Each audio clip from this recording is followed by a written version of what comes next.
Hey everyone, it's Jason and this is your midweek cruise news update. And for the second time this week, a cruise ship has lost power.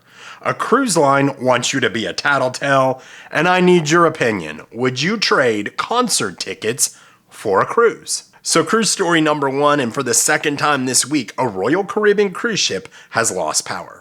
So if you're not aware, the Icon of the Seas Sunday afternoon lost power for about 10 minutes. Here's a video here of it, and you can see no propulsion, just drifting at sea.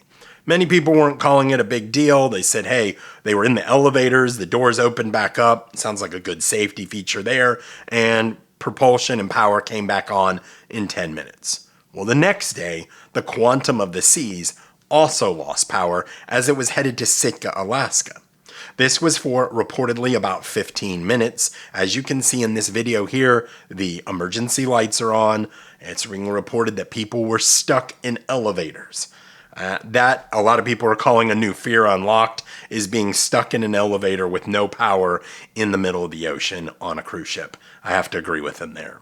Now what's interesting is you're not going to find out anything from Royal Caribbean. They're obviously not going to issue a statement on this. So I dug into it. I looked into it. I was like, what could cause this? And a lot of the people that were saying that caused this could be that they were changing fuel sources. And that could be the issue. I just think it's very interesting. It happened on 2 Royal Caribbean cruise ships back-to-back days. Now, in the past, we have seen things like this happen, but it's been more catastrophic things like the Carnival Triumph, I believe back in 2013, where it was out of power, drifting in the middle of the Gulf of Mexico, and that was because of a fire on the engine room. So that was something that was obviously a very big deal there.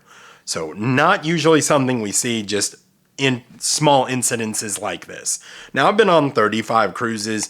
I believe that is the number now. And I don't remember having something like this happen. Has this ever happened to you? Do you think it's a big deal or is it not a big deal? Let me know. So cruise story number 2, Carnival Cruise Lines wants you to be a tattletale. Kind of. So what happened is John Hill, the brand ambassador for Carnival Cruise Line, was answering questions like he always does on his Facebook page. The guy is a machine. He answers questions for 10, 12 hours at a time.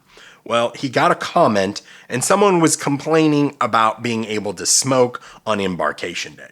And they basically said, hey, I can't smoke in the casino because you have your muster stations in there. I can't smoke out on the balcony areas or in the open areas where I'm allowed to smoke because the ship is being fueled and you've pulled the ashtrays. And I'm frustrated, so I'm just going to basically start smoking on my balcony. And John Hill had a swift response to that, and he showed a picture that said, please no smoking. If we're caught, $500 fine.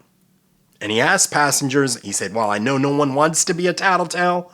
I'm asking you, please call us if you see people smoking on their balconies. And he gave 2 numbers. And he said, this is for the ship's safety. Now, Carnival Cruise Lines understands this very well because obviously they're part of Carnival Corporation, which owns Princess Cruises. And in 2006, the Star Princess fire that changed the complete industry on smoking happened. And I have to say, it hit me hard during this time when this happened because in January, we did the exact same itinerary on the Star Princess and we were in the same area. And I was not happy about all the smoking on the balconies. And that was one of my complaints because the balconies were unusable. What it was attributed to was a cigarette butt catching the furniture on fire, and they believed that possibly there was a towel there and it ignited the whole entire ship on that whole side. Right here, you can see it. Just unreal damage. It's amazing how only one person passed away in this. So obviously they're very well aware of it and want you to call.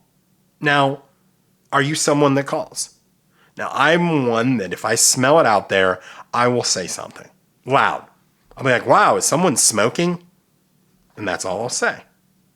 And if it continues, I call. That's my warning because I don't necessarily know where it's coming from. I really don't. You can see a cigarette butt here. This was from our Wonder of the Seas cruise. Happened a little bit. It wasn't as bad as I've had other cruises, but every other day we would smell someone smoking.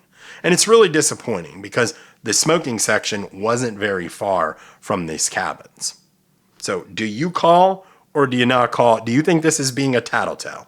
Let me know in the comments. So before I get to cruise story number 3, I would ask that you please like this video as it does help the channel grow. Also, consider subscribing as we're on the path to 100,000 subscribers before we go on our Alaskan cruise in August. If you could help me out with that, I would greatly appreciate it. Thanks so much. So cruise story number 3, would you trade concert tickets for a cruise? And I saw this on one of the boards and I wanted to get your opinion and share it with you guys. So this young lady bought Taylor Swift concert tickets for around $300 a piece. Now, if you know anything about it, Taylor Swift concert tickets are going for crazy amounts. So she said, look, I'm younger, I love Taylor, but sorry, Taylor, I have to go on a cruise. So what she did was sold her concert tickets, and her boyfriend are going on a 7-day Carnival Jubilee cruise in a spa balcony. They're going to have the beverage package and the Wi-Fi package, and they have $1,000 left over. Good for you. She said, I'm younger. I don't really get to spoil myself like this, so it's going to be fun. And I hope you have an amazing time.